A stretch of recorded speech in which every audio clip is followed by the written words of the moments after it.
Doctor Yunus সরকারের বিরাট ঘোষণা নিয়ে এক প্রকার তোলপাড়। দর্শক, বিএনপির কোন চেষ্টায় শেষ পর্যন্ত কাজ হচ্ছে না। জনগণের চূড়ান্ত বিজয় হতে যাচ্ছে। দর্শক, এখন নির্বাচন কারা জিতবে এটা অনেক পরের বিষয়। আমরা যারা জুলাইয়ের পক্ষের শক্তি, আমাদের জন্য সবচেয়ে জরুরি হচ্ছে জুলাই সনদ বাস্তবায়ন, সংস্কার বাস্তবায়ন। কারণ বিএনপি সংস্কার ঠেকাতে, জুলাই সনদ ঠেকাতে, তাদের প্রিয় ৭২ সংবিধান রক্ষা করতে তারা জীবন দিতে প্রস্তুত, নানান ধরনের চেষ্টা করে যাচ্ছে।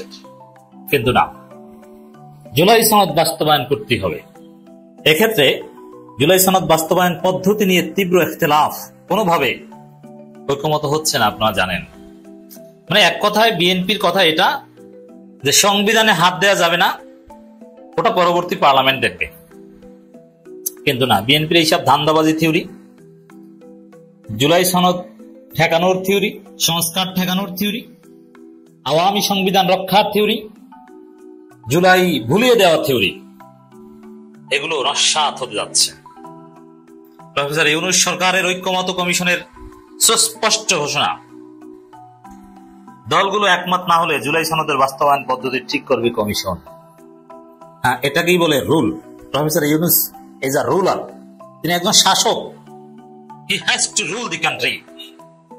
হ্যাঁ, রাজনৈতিক দলগুলো ঐক্যমত হতে পারলে ভালো, না হলে আমি নিজেই করছি, কারণ আপনি শাসক। এটাই গণতন্ত্র। সবাই একমত না হতে পারলে তখন অধিকাংশ জনগণ যা বলবে, আর অধিকাংশ জনগণ সরকারকে অথরিটি দিয়েছে, এটাই শাসন পদ্ধতি এবং গণতান্ত্রিক শাসন ব্যবস্থার অন্যতম একটা মূলনীতি। সরকারের একটা সার্বভৌম পাওয়ার আছে। দেশ চলছে এখন একটা সোশ্যাল কন্ট্রাক্টের ভিত্তিতে, যে সোশ্যাল কন্ট্রাক্ট ইউনূসকে, সরকারকে পাওয়ার দিয়েছে কোন সিদ্ধান্ত বাস্তবায়ন করার। সেই হিসেবে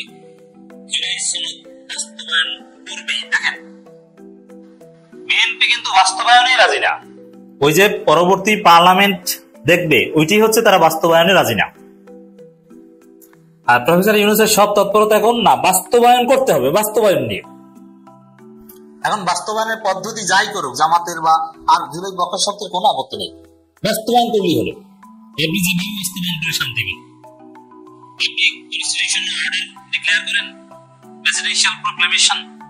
referendum, ordinance, whatever, but you have to implement July charter. এবং জুলাই চার্টার ইমপ্লিমেন্ট করার মানে হচ্ছে সংবিধান সংশোধন করা, বা সংবিধান বাতিল করা, পরিবর্তন করা। কারণ তখন জুলাই সনদই হবে সংবিধান। দর্শক, এবং দেখেন জুলাই সনদ, হ্যাঁ আশঙ্কা আছে এবং হতে পারে, এটা খারাপ না।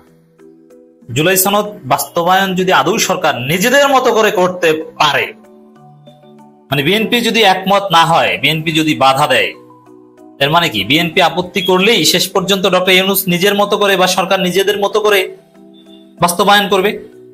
সেটা যদি করতেই হয়, তাহলে বিএনপির কপালে বিপদ আছে। ফেব্রুয়ারিতে নির্বাচন চোখে দেখা লাগবে না, এই সরকার দীর্ঘমেয়াদে ক্ষমতায় থাকবে। ফেব্রুয়ারিতে নির্বাচন আদায় করতে হলে অবশ্যই রাজনৈতিক দলগুলোকে একমত হতে হবে। রাজনৈতিক দলগুলো একমত না হলে ইউনূস দীর্ঘদিন ক্ষমতায় থাকবে।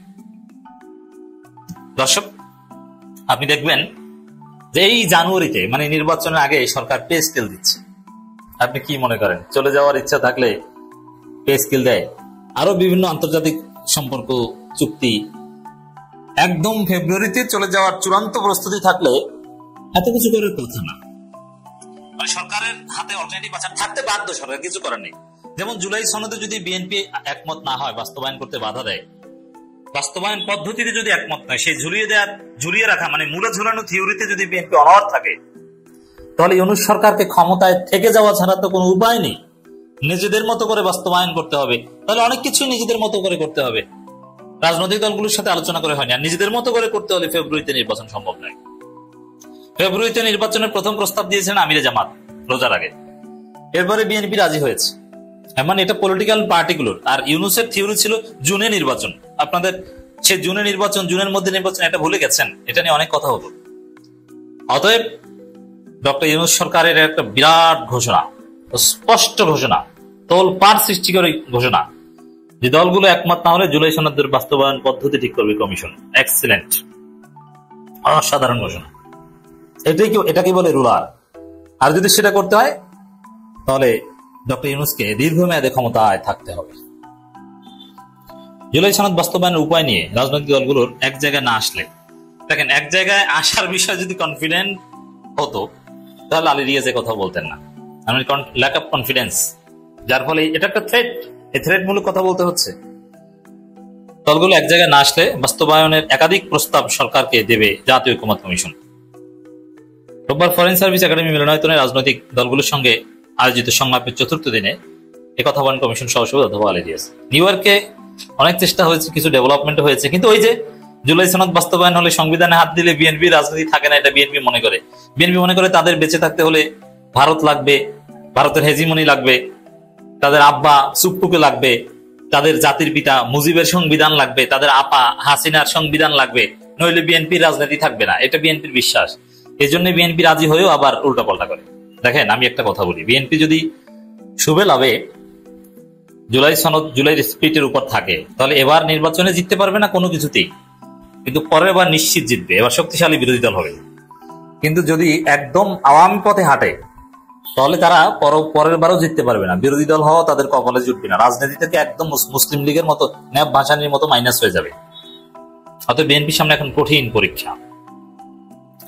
তিনি বলেন বাস্তবায়ন প্রক্রিয়া রাজনৈতিক দলগুলোর পক্ষ থেকে 6টি প্রস্তাব দেওয়া হয়েছিল।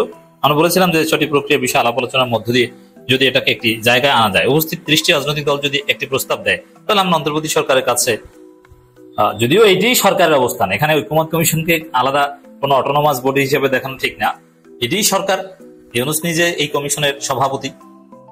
30টি রাজনৈতিক দল যদি একটি প্রস্তাব দেয় তাহলে আমরা অন্তর্বর্তী সরকারের কাছে সানন্দে সেই প্রস্তাব উপস্থাপন করতে পারবো। আমরা বলবো একটি প্রস্তাব আছে, এটা বাস্তবায়নের পথে, এভাবে আপনারা বিবেচনা করতে পারেন। কমিশনের সহসভাপতি বলেন 16 সেপ্টেম্বরের আলোচনা যে সমস্ত বিষয় উঠে এসেছিল সেগুলো আমরা বিশেষজ্ঞদের কাছে অবহিত করেছি, তারই ভিত্তিতে তারা কিছু পরামর্শ দিয়েছেন, তাদের আগের অবস্থানকেও ব্যাখ্যা করেছেন। দেখেন আমার মনে হয় না যে সব দল এভাবে ঐকমত্য হতে পারবে, এই জন্য শেষ চিকিৎসা ওইটাই যে সরকার জুলাই সনদ বাস্তবায়ন করুক, পদ্ধতি তারা ঠিক করুক, বাস্তবায়ন হোক, জাস্ট